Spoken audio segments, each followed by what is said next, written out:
Mata adalah panglima hati. Segala yang kita kerjakan adalah wujud misteri yang bergejolak dalam hati.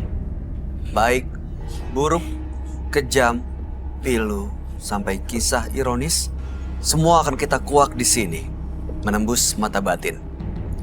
Program ini akan menghadirkan orang-orang yang pernah ataupun masih melakukan tindakan di luar batas kewajaran. Dan malam hari ini, bintang tamu yang sudah ada di samping saya adalah Delia Alena. Terima kasih Delia sudah hadir di Menembus Mata Batin. Sama-sama Kak Bay. Kamu pernah punya pengalaman mistis yang menyeramkan gak sih sejauh ini? Pernah. Gimana kejadiannya? Itu kebetulan Delia masih jadi karyawan ya. Dan itu di salah satu hotel. Delia tidak bisa menyebutkan namanya ya. Jadi di situ ada pintu karyawan. Antara pintu karyawan dengan pintu tamu yang masuk itu berbeda. Jadi setiap kali Delia mau masuk ke kantor, ke dalam, ke atas, itu harus melewati pintu karyawan. Dan pintu karyawan itu sebentuk kayak terowongan kayak gitu gelap. Mungkin kalau bisa dibilang pakai lampu yang kuning gitu ya. Dan di situ ada tangga, di bawah tangga itu ada ruangan kecil dan pintunya kecil. Nah, naik setelah tangga keempat, itu tiba-tiba barang yang Delia pegang itu tiba-tiba jatuh. Padahal megangnya udah kenceng, ya kan? Terus jatuh, gelundung, Delia nekat mau ambil, karena itu barang yang benar-benar buat Delia tuh harus dibawa buat kerja. Itu isinya uniform buat kerja. Delia ambil, setelah tangga ke-9 apa ke-10, itu pundak berasa berat sekali.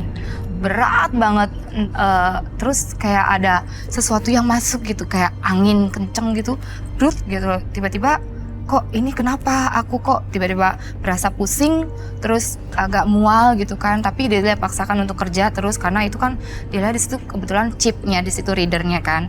Akhirnya dia paksakan untuk prepare, separuh perjalanan prepare tiba-tiba jatuh dan itu nggak terasa itu ngapain aja aku udah nggak sadar. Nah, ternyata ada salah satu teman aku yang sama-sama resepsionis itu bilang, cerita sama aku, itu aku menari-nari.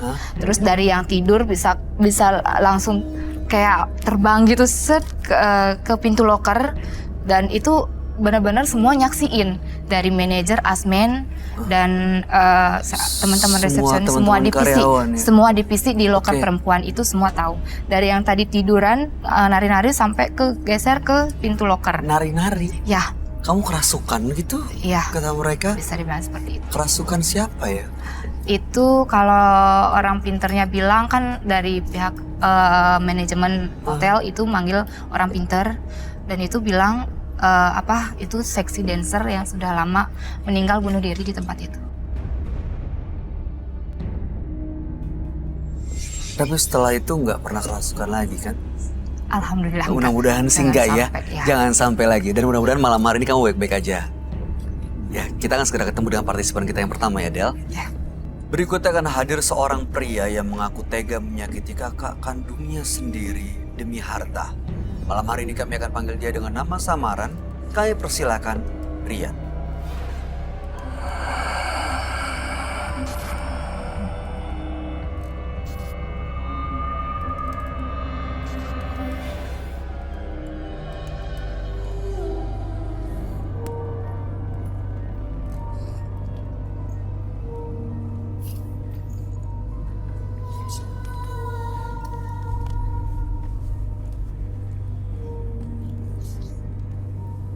Selamat malam Mas Rian.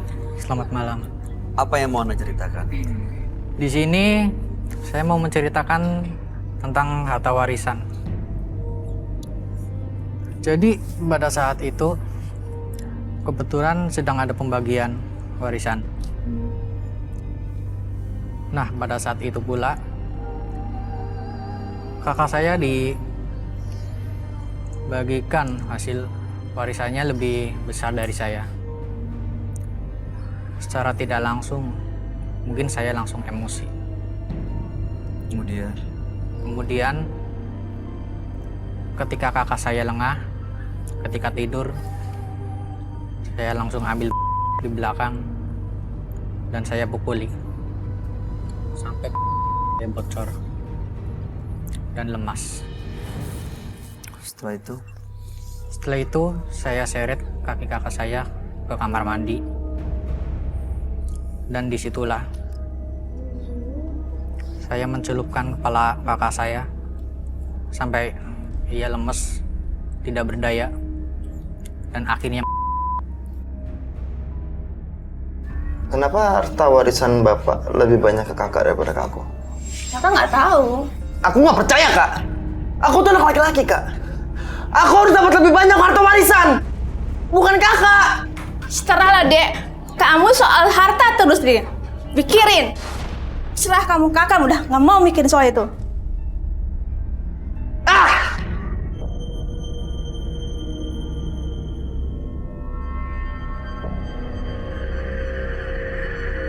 Harta warisan tuh buat gua.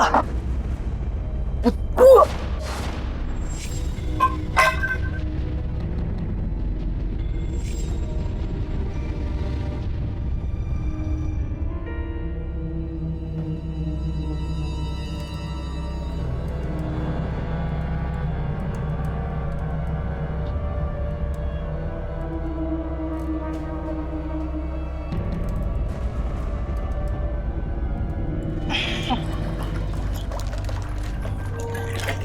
Mati. Mati. Apa sih tuh suara-suara di kamar mandi?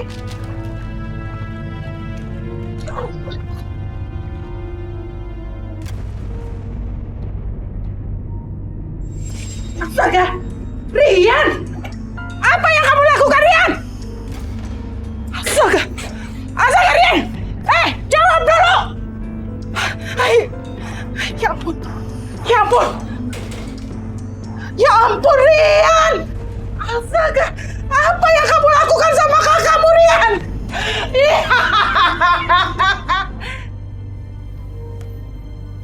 Tadi dia keluarga tahu. Keluarga tahu?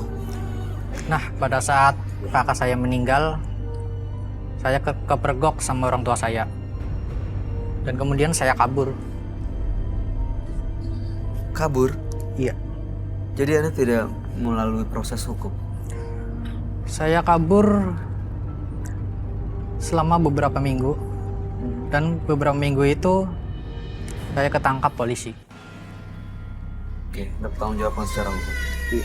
Di penjara. Ya, saya di penjara selama 10 tahun.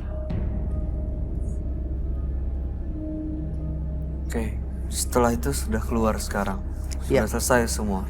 Ya, setelah itu saya keluar dan saya menyesal. Karena ketika saya di penjara, kakak saya selalu datang ke mimpi saya. Dan ketika malam, saya merasa panas. Oke, Kemudian dari rasa bersalah. Ya. dari rasa bersalah. Tujuannya datang malam hari ini untuk apa? Nah, tujuan saya datang pada malam hari ini ada satu lagi. Karena sehabis saya di penjara, keluar dari penjara, saya diberi cincin oleh sahabat saya. Itu dari sahabat dari dalam sel? Iya, itu sahabat dari saya. Lalu? Katanya itu untuk menjaga-jaga saya. Kemudian? Nah, kemudian beberapa minggu sehabis keluar dari sel, setiap malam saya merasa panas. Dan kakak saya semakin mengganggu saya. Semakin sering datang. Lihat bukan kakak kamu, tapi sosok makhluk yang ada di Cincin itu? ya, tapi menyerupai kakak kamu.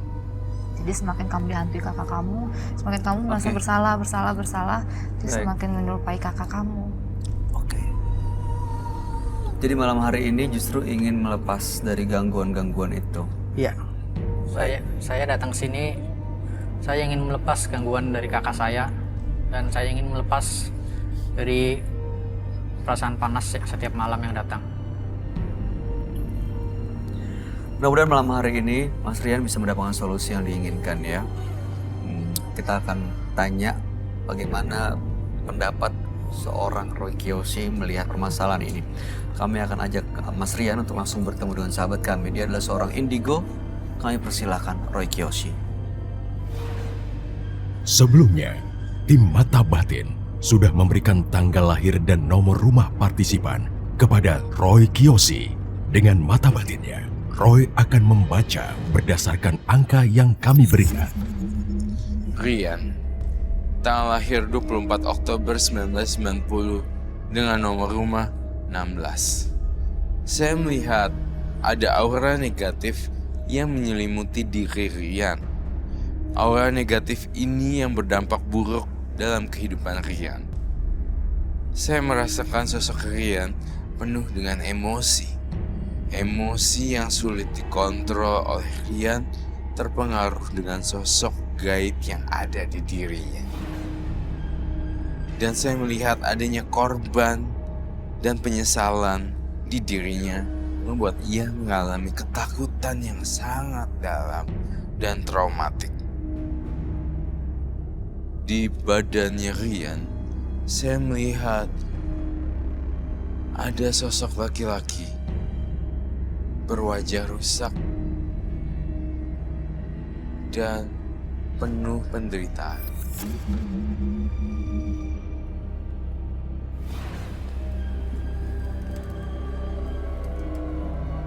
Selamat malam. Selamat malam. Silakan duduk semuanya. Terima kasih.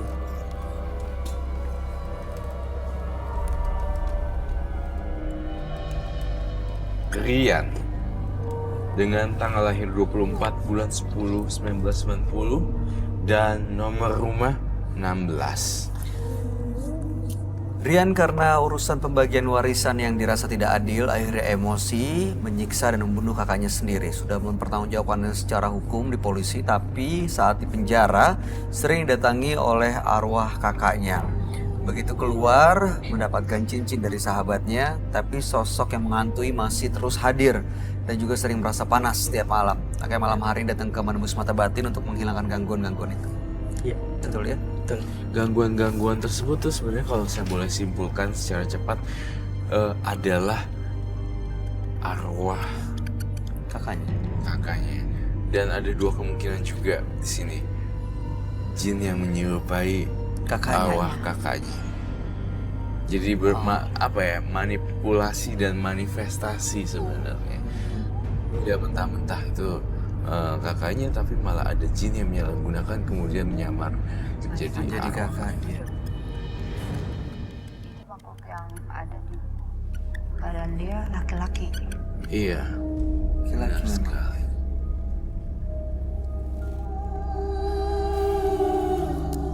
Menyeramkan sih. Mukanya rusak soalnya. Penuh dengan jahitan. Dan kepalanya robek. Isi kepalanya keluar sedikit.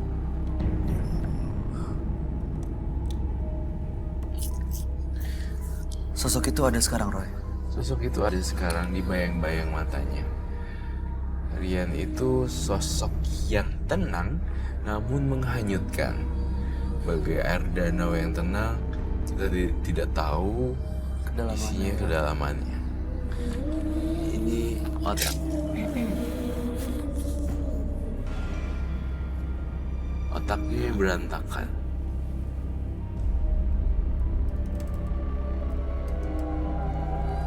Seperti ini.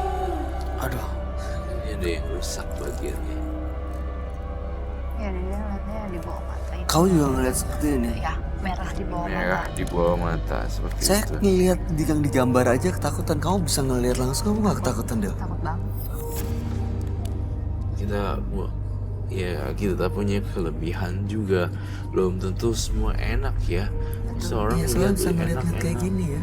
Padahal sebenarnya mau kadang boro-boro. Ya kan?